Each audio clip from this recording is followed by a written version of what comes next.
All right. As far as the injuries go, really, it was just Chew. Godric had ankle sprain. So other than that, there were no other injuries. Good to get a preseason game under our belt, being able to play against somebody else. There were some good things, and there were some things we got to clean up. Obviously, with the penalties would be the number one thing that need cleaned up, but we're able to get a good look at some of our young guys, and I thought there was some real production there on both sides of the ball from the young guys. So with that, time's yours. Andy, speaking of a couple of young guys, Cyrus Allen in particular looked like he's obviously fought off that injury, but it looks like he has a feel for it. And that one catch late in the first half, high pointing it. What did you see in it? Yeah, so he's been doing well in camp before he got hurt, and then when he's come back here for the couple of days that he was back. So it looked like he picked right up from there, and I thought he did a nice job for the most part there on catching the football and route running. He's got some quickness to him. So look forward to getting him fully healthy and ready to go. So. And his ability to get himself open, does that stand out to you? It just seemed like a couple times even when the connection didn't. Yeah, he's got a good feel. And he's got good quickness. He knows how to set routes up, which is sometimes it takes a while for young guys to learn that, but he's got a good feel for that. With a 3 o'clock start, what was your level of concern with the heat index? And looking back, how do you think your training staff handled that? Yeah, I thought they did a good job. We didn't have any cramps or any of that, so that was positive. Went through a lot of liquids, but we started, with the camp that we've been in. We've been starting every day with making sure they were hydrated, and we just continued it into the game. So I think the hard work that the guys have done had paid off for them as far as their stamina during the game. Coach, Evan Johnson leading the team in rushing. What did you see from number 10, just the balance, the power? What did you see from him today? Yeah, I think he named it. I mean, all the above. He did a nice job with it and ran hard and aggressive. Had some yards after contact there, which is a big thing. So he was one of the positives coming out of this. I thought he did a nice job. Andy, just two other things. One, just with Emmett, do you see, does his vision stand out to you, at least early on? Yeah, he's got a good feel. He sees, yes, I would tell you that. He's patient, and then when he hits it hard. He's got a toughness to him there, so I know the offensive linemen appreciate that. And the other thing was just Nussmeier. It seemed like he looked in command and pretty smooth there. How did you feel about him? Yeah, again, another one of the young guys. I thought did some nice things. There are a couple things he's got to work on, but I would have expected that coming out. But I thought for his first time out there rolling, thought he handled it well. Made some nice throws. It was hurting.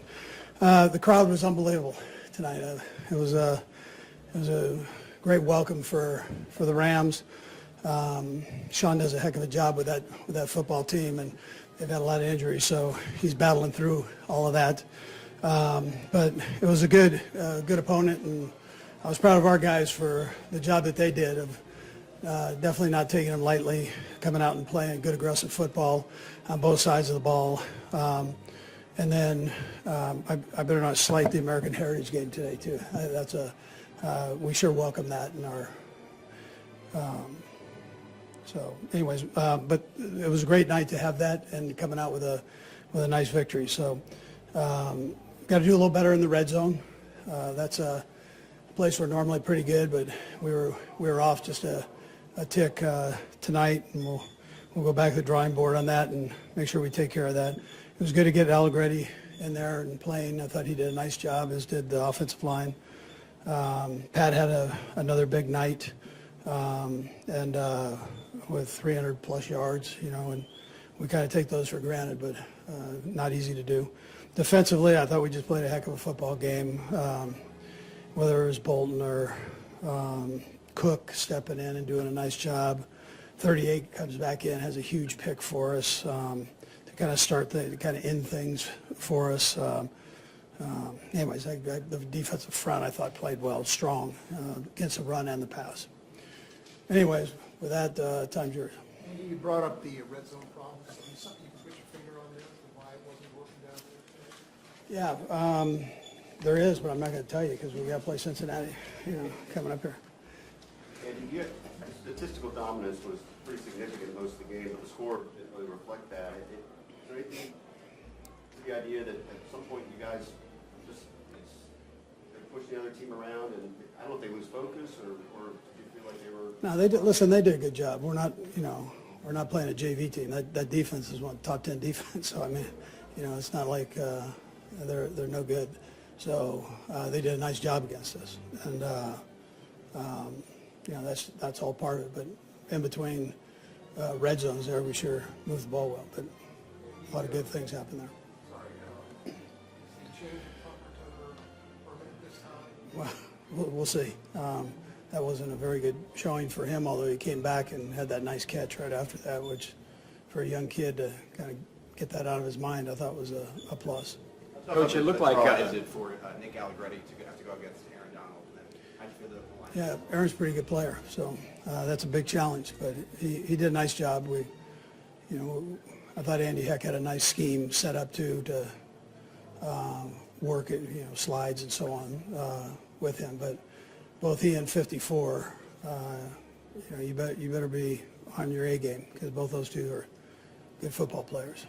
on Donald, it looked like he flashed a few times, and you guys really kind of settled down after that. Was something you guys did, or just get into the game flow? Probably more in the flow than anything different there. Coach Reid, 13 wins for Patrick Mahomes in the month of November. I mean, just sit back and look at that number. It's pretty amazing. Yeah, no, that is.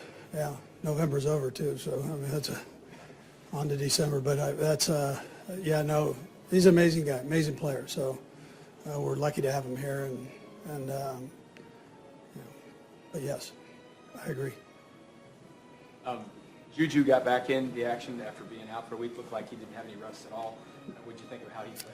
I thought he did a good job. We didn't get him the ball enough in the first half, and that's my responsibility to do that. But in the second half, he sure started off nice with some big plays for us. We're going to talk to Nick Bolton here, but he was in on a dozen tackles, maybe more. Yeah, What in particular is he doing so well right now? Yeah, well, his instincts. I mean, Spags has mentioned that to you, but his instincts, his ability to tackle in tight areas, and then also in the field, I think, is big. I mean, he'll tell you that it helps to have a good defensive line too. But he's having definitely an all-pro type season. He's a heck of a football player.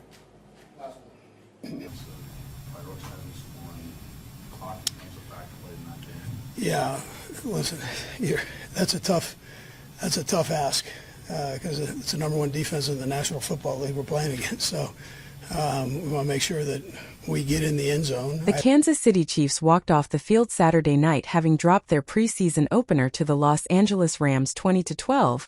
And normally that means one thing: a head coach standing at a podium looking for answers. Instead, Andy Reid did something fans are still talking about. He shifted the entire tone of his press conference the second Travis Kelce's name came up. Kelce did not even play in this game. He was held out entirely as the Chiefs rested their biggest stars. And yet somehow he still became the headline of the night, because when reporters pressed Reid on injuries and the state of his roster heading into the real season, his mind clearly went straight to his longtime tight end. What followed was not the usual coach speak. Reid did not just rattle off a status update and move on. He got personal. He talked about how Kelce has carried himself all offseason, an offseason that included a headline-making wedding, retirement rumors swirling before it, and now a 14th NFL season sitting on the horizon. And Reid made it clear this version of Kelce walking into training camp is not a guy on the decline. He is a guy who showed up in shape, who danced the night away at his own wedding and still reported ready to work, who Reid says leads by example in a way that rubs off on every young player watching him in that locker room.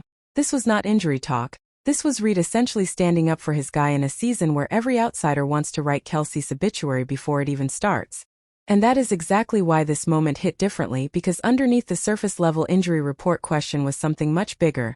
A coach who has watched this player for 14 straight years choosing to use his platform to send a message, Not about a sprained ankle or a tweaked hamstring, but about heart, about leadership, about a guy who just got married in front of the entire world and still walked back into camp ready to grind. Fans online picked up on it almost instantly.